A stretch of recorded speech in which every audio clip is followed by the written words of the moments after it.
एक बार की बात है, हस्तिनापुर के राजा जिनका नाम था दुष्यंत राजा, हस्तिनापुर से चले हैं राजा घोड़ा पर सवार होकर के। कहा चले? शिकार खेले चलल हन हस्तिनापुर नरेश दुष्यंत राजा। शिकार खेलते खेलते घनघोर जंगल में पहुंचलन है। जब जंगल में पहुंचलन है राजा तो रास्ता भूल गेलन दुष्यंत राजा। प्यास से व्याकुल राजा अब लगत रहल कि पानी न मिली तो प्राण फेरू उड़ जाए। पानी कहीं ना मिलत बा, रास्ता भी भूले हैं कि कैसे जंगल से निकलूं, लेकिन निकल नहीं पा रहे हैं राजा। ए भैया, धीरे धीरे राजा घोड़ा पर सवार होकर के कुछ दूरी पर और गईलन है तो एक सीन देखत हो, एक नजारा देखत आ रहे। एक झोपड़ी है, जरूर वहां पानी मिलेगा। राजा दुष्यंत धीरे धीरे झोपड़ी के पास पहुंचलन। झोपड़ी के बगल में सरोवर है, और सरोवर में का होता, वही सरोवरवा में एक अति सुंदर लड़की है, पानी भरत है घड़ा में। राजा दुष्यंत जब देखलन वो लड़की के, कहलन वाह वाह रे मालिक, गजब, स्वर्ग से परी भेजले बाड़ा। राजा जब लड़किया के देखलन तो उनकर प्यासिये कुल मर गए। कहले का मतलब राजा लड़की को देखते हैं तो प्यास भूल गए और ध्यान लड़की की तरफ देते हैं। कहते हैं, सोचते हैं राजा दुष्यंत, हे मालिक के लड़की से हमारा ब्याह हो जाए तो हम धन्य हो जाए। अब देखा खड़ा में पानी भर गए, वो लड़की के है, नाम का होकर है शकुंतला। खड़ा में पानी भर करके चलना चाहती है लड़की। देखती है मेरे सामने घोड़े पर सवार एक राजकुमार खड़ा है। जौन बतिया दुष्यंत राजा के दिल में रहल, वह बतिया शकुंतला के दिल में उत्पन्न भइल के हे मालिक, इधर राजकुमार लगातारे। हर लड़की का सपना होता है कि हमारा सुहाग, हमारा पति खूब बढ़िया मिले। राजकुमार की तरफ दो ही नैना जब चार भइल तब प्यार भइल।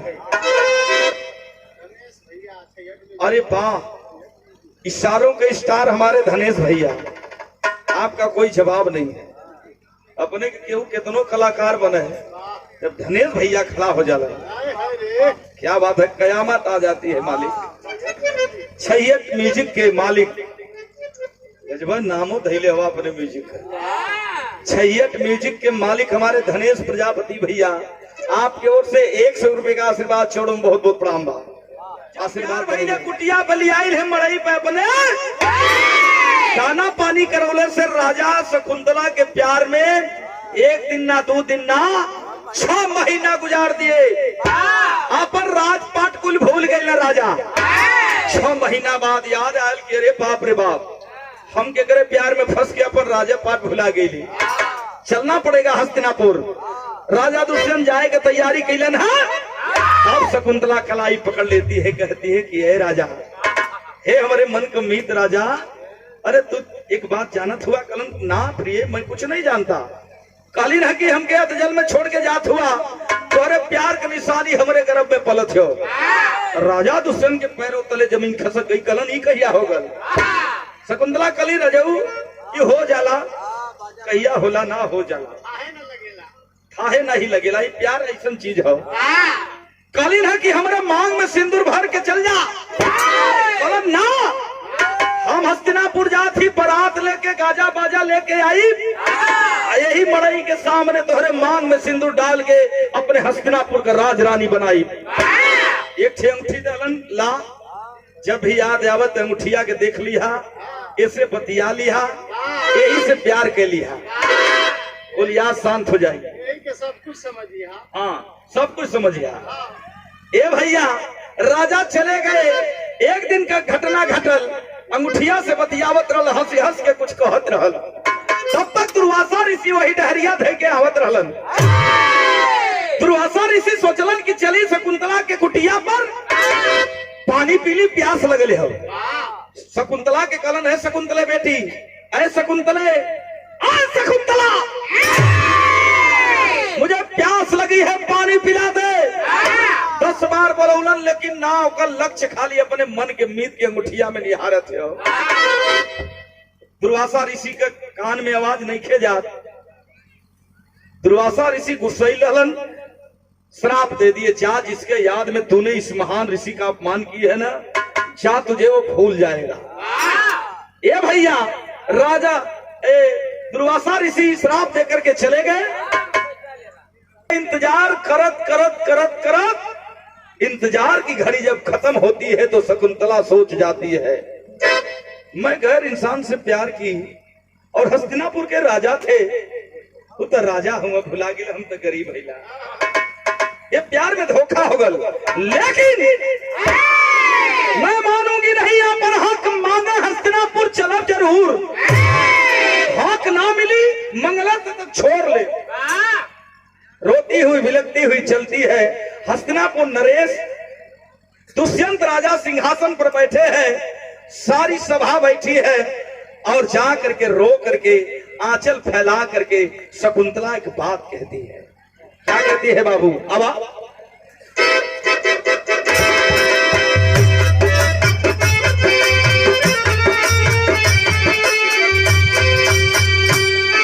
यह कह लिया, जितना लोग हुआ दरबार में सबकर करेजा फट गल। एक बात कहलस का,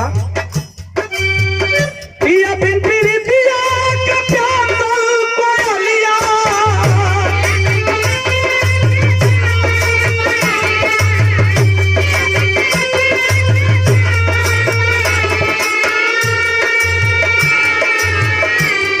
अरे पिया बिन प्रीतिया का प्यार कोयलिया हो,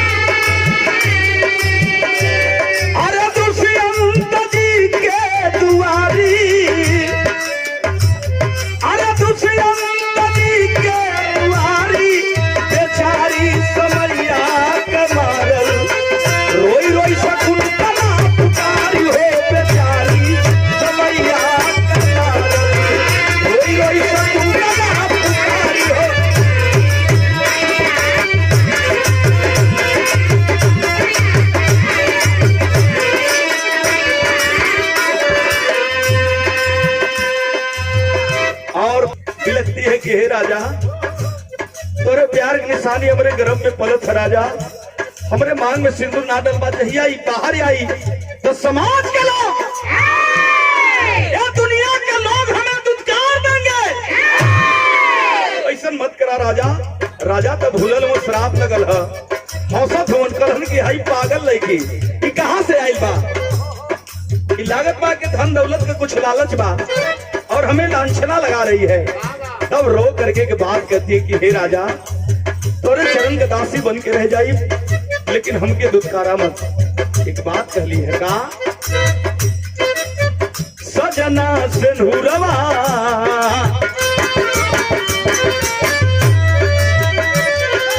अरे सिंदूरवा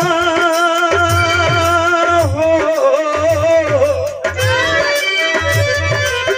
सजना सिंदूरवा का सपना सजाईदा,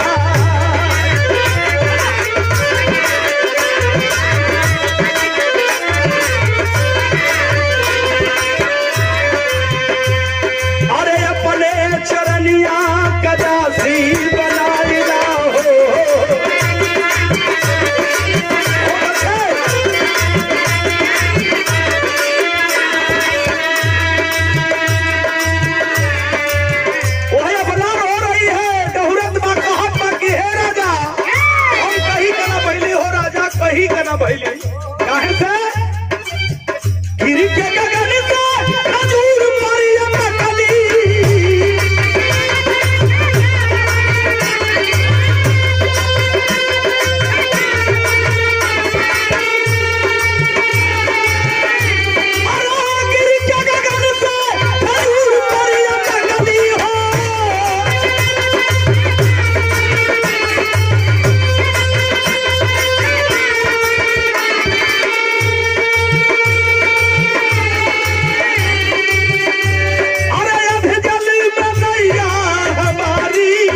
गुड़िया बंद देखे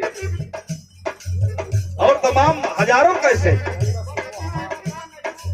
नहीं बटबू तो काव करे चार नहीं बू बाटा बाटा गोरी बटले 1000 पैबू नहीं बटबू तो काव करे चार नहीं बू खड़ी बा सोमो हमार गोरिया आके बैठ जा। ये तमाम पॉपुलर गाने और विरहा की सम्राट गायिका हम लोगों गुरुवाई ननीता राज जी की ओर से यह 500 रुपए का आशीर्वाद छोड़ो में बहुत बहुत प्रणाम करता है प्रमोद लाल यादव। सब भैयन के प्रणाम बा आशीर्वाद में प्रतीक्षा।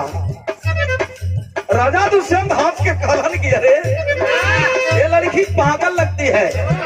अरे मैं एक राजा हूँ हस्तिनापुर नरेश मेरा नाम है और कहाँ का पागल लड़की है कि लंचना लगाओ थे कि तोहरे प्यार के निशानी हमरे गर्म में पल छो। लेकिन दुर्वासा ऋषि श्राप दिए थे जहाँ तुझे वो भूल जाएगा तूने अपमान की। राजा भूलल वो पहचाने से इनकार करत हो अपने सिपाही के बोलोलन कल कलाई पकड़ के इसको बाहर कर दो। जब इतनी बतिया सुलह से शकुंतला डहुरे लगल रोई के कहत बा तब राजा दुष्यंत डांट करके के बात कहते हैं कहलन के करी पाप साफ के करी पाप साफ साफ बलावा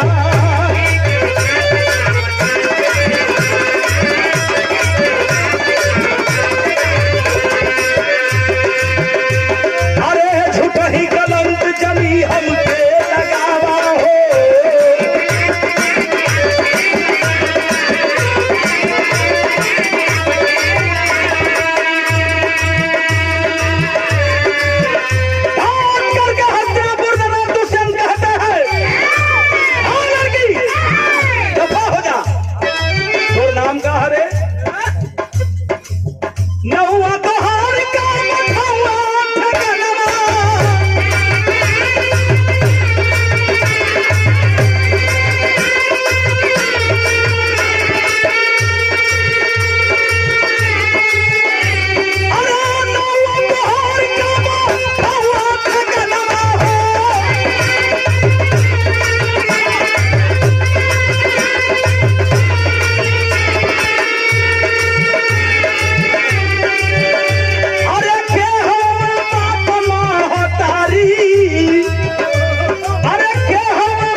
राजा दुष्यंत एकदम गुस्सा में लाल कलम दफा हो जा नजर मत आना तुम लांछना लगा रही हो ये प्रजा मुझे क्या कहेगी।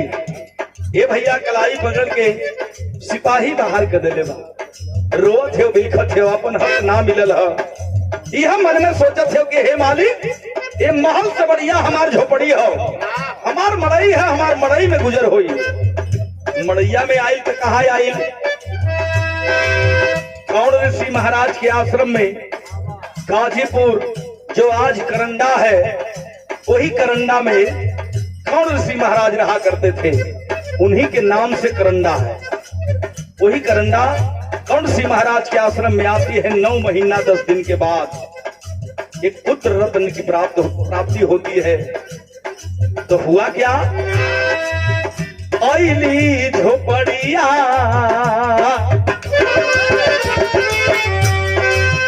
अरे झोपड़िया हो आईली झोपड़िया में महलन की रानी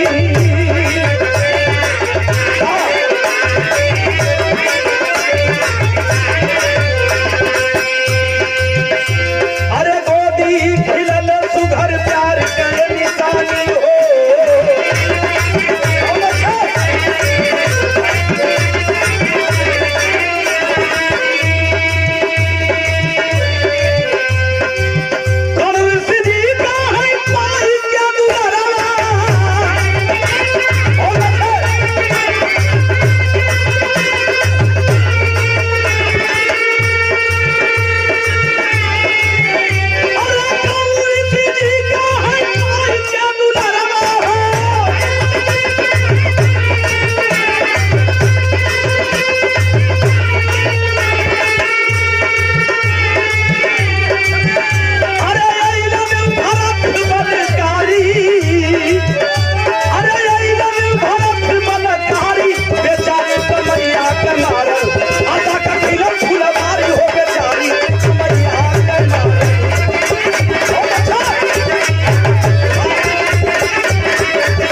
के शकुंतला कुल दुखवे भुला गए।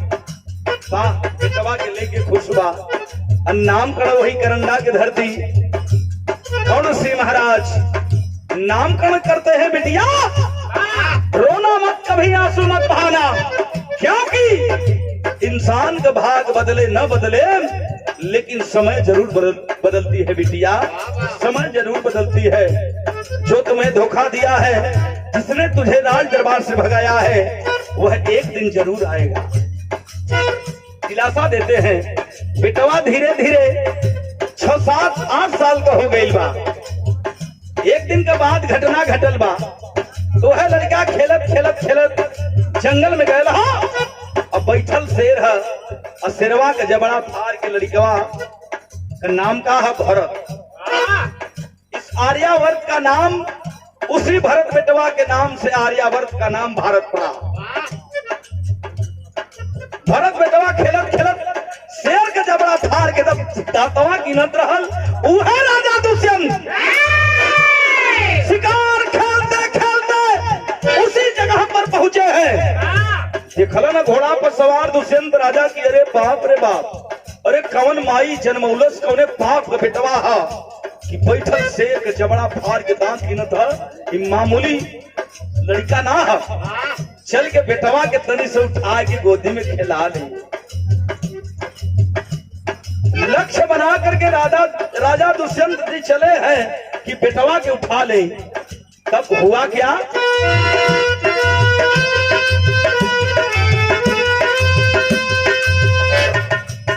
वाह, एक दिन दुष्यंत घूमते आई लगी जवाना।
दुष्यंत राजा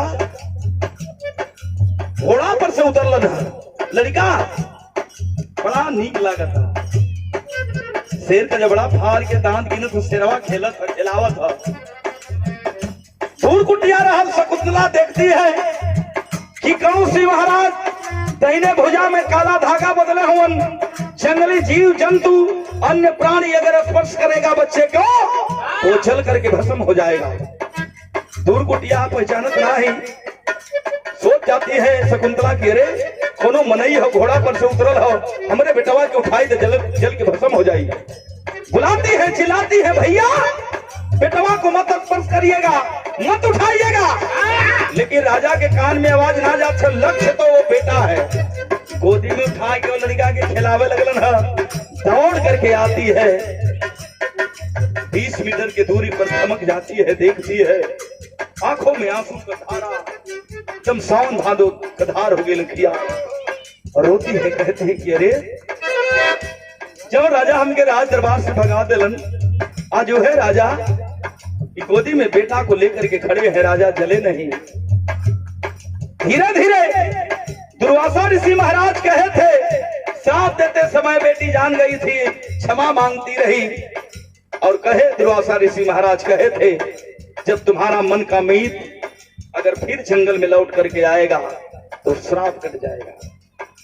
धीरे धीरे श्राप जब कटल है दुर्वासा ऋषि का, तो दुष्यंत राजा के कुछ ख्यालात आयल बा दिमाग में कि मुझको मैंने किसी से प्यार किया था और मैंने वादा किया था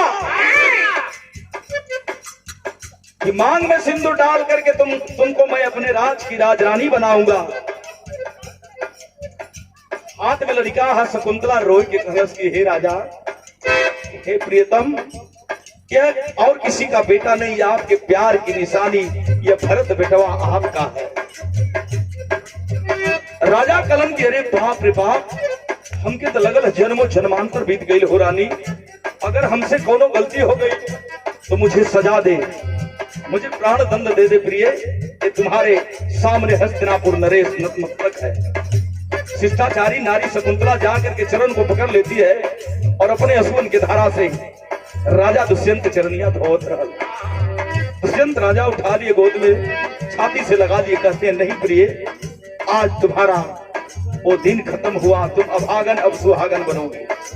कौन से महाराज जब देखलन हई बतिया, कोई कुटिया पे ले जा करके शकुंतला और दुष्यंत राजा का गंधर्व विवाह करौलन, और गंधर्व विवाह करा करके मेरे बाबूजी मांग में सिंदूर डाल करके दुष्यंत राजा आज अभागन को सुहागन बना करके हस्तिनापुर की तैयारी कर रहे हैं। विदाई में चाहे हमारे घर की बात हो, चाहे आपके पूरे दुनिया की बात हो, रात कैसो बीत जाला, सवेर होला, जब बिटिया के विदाई होला तो जेकर पत्थरे का करेजा रहला पंचो उहो डहुर देला।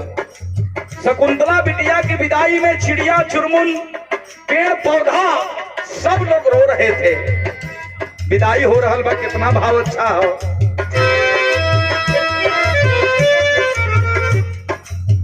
भैली विदाई,